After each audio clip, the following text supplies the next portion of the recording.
Hai Mama, kembali lagi bareng aku Rista Swastika, perencana keuangan buat keluarga kamu. Mama, apa kabarnya hari ini? Masih bareng Rista ya, di Curhat Bareng Rista. Tapi sebelum Rista mulai, Rista mau tanya dulu nih dengan Mama Finansialku. Sudah nonton episode Curhat Bareng Rista minggu lalu belum? Ayo, ada yang masih ingat Rista bahas tentang apa? Apa coba? Oh yes, betul banget, investasi bodong. Nah lo ya kan, oke. Jangan sampai ya kita terjebak investasi bodong nih Mama. Dan buat Mama semua yang belum nonton di minggu lalu, jangan lupa klik di sini untuk nonton video Curhat Bareng Rista yang bahas tentang investasi bodong di minggu lalu pastinya. Oke Mama, hari ini di episode kali ini Rista mau bahas tentang apa? Ada yang tahu? Silakan chat di kolom chat. Oke. Kalau belum ada yang tahu ya udah deh, di like aja dulu, di subscribe. Kemudian jangan lupa nanti dikirim-kirim ya ke Mama yang lain ya, biar sama-sama kita melek secara keuangan bareng Rista dan finansialku.com. Episode kali ini Rista mau bahas sama emak-emak tentang gimana sih memilih instrumen investasi yang paling tepat buat kita emak-emak, karena secara emak-emak itu riwah banget kalau mau investasi, bingung mau pilih yang mana. Oke. Nah sebenarnya gini emak-emak, kalau kita ngomongin investasi itu simple banget. Oke, tapi Mama harus tahu dulu. Kenapa? Karena investasi itu bukan seberapa banyak kita bisa menghasilkan uang, seberapa banyak kita bisa menggandakan uang. Hati-hati dengan kata-kata menggandakan ya.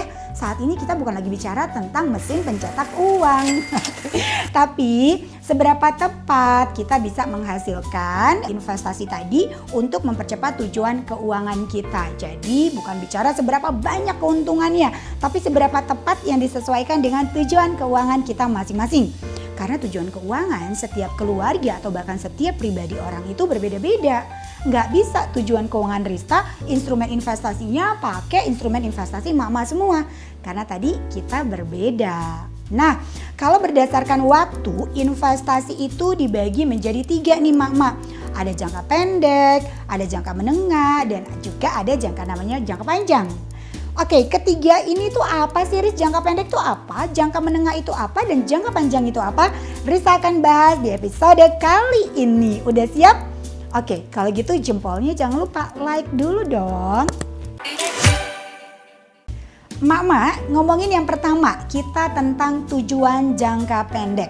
Tujuan jangka pendek ini adalah tujuan keuangan yang kita capai dalam jangka waktu kurang atau sama dengan 1 tahun. Nah, tujuan jangka pendek ini perlu kita simpan di dalam instrumen investasi yang aman. Kenapa? Karena jangka waktunya pendek banget.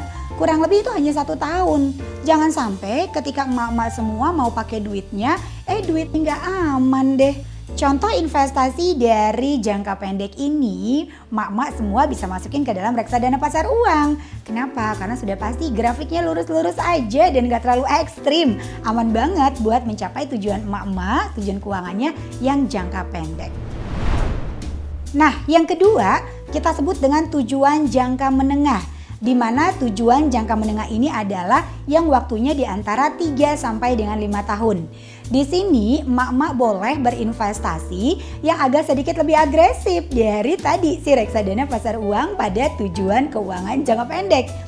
Contohnya kalau misalnya instrumen investasinya di tujuan jangka menengah ini emak-emak bisa masukkan ke dalam reksadana pasar uang, bisa juga dimasukkan ke dalam peer-to-peer lending, atau bisa juga dimasukkan ke dalam reksadana pendapatan tetap, ataupun kita bisa buat aset alokasinya. Yang ketiga, tujuan jangka panjang, di mana tujuannya ini sudah pasti ya, kalau ngomongin panjang berarti di atas 5 tahun. Nah di sini emak-emak boleh berinvestasi di instrumen keuangan yang sedikit lebih agresif. Kayak cinta juga butuh agresif ya. Oke. Begitu juga dengan tujuan keuangan kita dan instrumennya. Nah investasi yang lebih agresif ini emak-emak bisa pilih ke saham ataupun ke reksadana saham. Dan bisa juga sih dibuat aset alokasinya. Kalau misalnya belum paham, tanya Rista, curhat-curhat di kolom chat ya. Kalau Mama sudah mulai melakukan investasi, jangan lupa di-review ya. Kalau uang aja perlu di-review, apalagi investasinya. biar kita tahu bagaimana nih kerja investasi kita. Apakah memang sudah tepat untuk mencapai tujuan keuangan kita tadi, yang jangka pendek, menengah maupun jangka panjang. Nah, sebenarnya untuk ngomongin investasi ini sudah banyak loh video-video dari finansialku.com yang membahas dari reksadana saham gitu ya, kemudian ada sahamnya juga atau bahkan peer-to-peer lending ataupun emas sekalipun. Semuanya udah dibahas di video-video di YouTube channel finansialku.com. Nah, Rista juga udah kasih linknya di description box. Nanti mak-mak tinggal klik aja linknya, lihat deh semua video-video tentang investasi dari finansialku.com. Oke, gimana Mama? Masih bingung juga gimana sih membuat tujuan keuangan jangka pendek, menengah, dan jangka panjang? Kemudian instrumen investasinya seperti apa? Ya udah deh, Rista buat detail lagi. Rista ambil handphone dulu sebentar ya. Oke. Yuk kita hitung ya Mama ya, gimana sih caranya membuat tujuan keuangan, kemudian menetapkan targetnya. Kemudian nanti kita akan lihat instrumen investasi apa yang tepat untuk mempercepat tujuan keuangan kita. Nah, Mama sebenarnya bisa gunakan aplikasi finansialku.com yang bisa di-download di App Store maupun di Google Play Store. Nah, kemudian Mama masuk ke dalam menu yang namanya rencana keuangan. Kita klik bareng-bareng ya.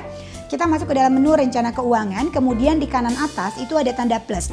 Mama klik tanda plusnya, kemudian pilih dana liburan. Karena dana liburan itu happy banget kalau kita ngitungnya gitu. Kalau misalnya dana mau beli barang, aduh susah nanti cari duitnya. Oke.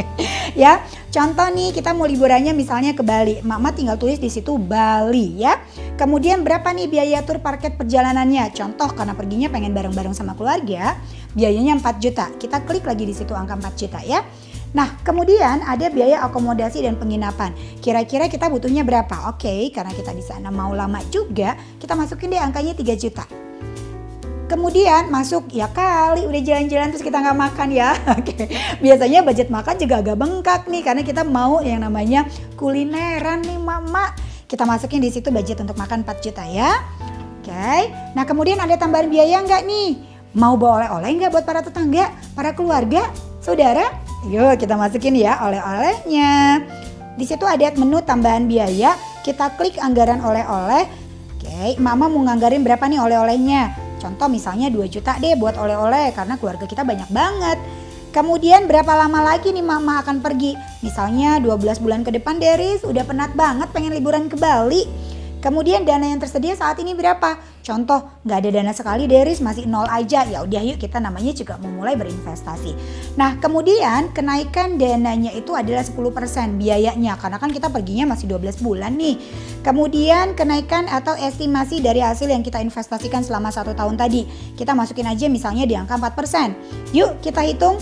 Nah, Mama bisa kelihatan bahwa dana untuk kita ke Bali dalam jangka waktu 12 bulan yang akan datang itu kita butuhin Rp14.361.270. Artinya, Mama semua harus berinvestasi kurang lebih setiap bulannya Rp1.174.990 per bulan selama 12 bulan. Nah, artinya karena tadi jangka waktunya pendek, kemudian tingkat hasil returnnya adalah yang 4%, jadi cari yang lebih aman. Apa itu instrumennya? Reksadana pasar uang. Gimana Mama? Masih belum paham juga? Pasti udah paham dong. Orang Rista udah contohin kok, mudah banget ya. Dengan menggunakan aplikasi finansialku.com, Mama mudah banget merencanakan tujuan keuangan dan menentukan instrumen investasi apa yang tepat untuk mencapai tujuan keuangan Mama semuanya. Nah, Mama, kalau misalnya Mama udah Rista contohin, udah Rista jelasin, masih bingung juga gimana sih caranya gitu. Ya udah deh, seperti biasa nih buat Mama semua yang masih bingung tapi kepengen berinvestasi dan punya tujuan keuangan dengan tepat biar gak nyasar kesana kemari, langsung aja Rista akan kasih free konsultasi 20 menit buat Mama semua curhat keuangannya langsung bareng Rista. Kenapa sih dengan Rista? Ya kan Rista perencana keuangan Mama semua. Oke.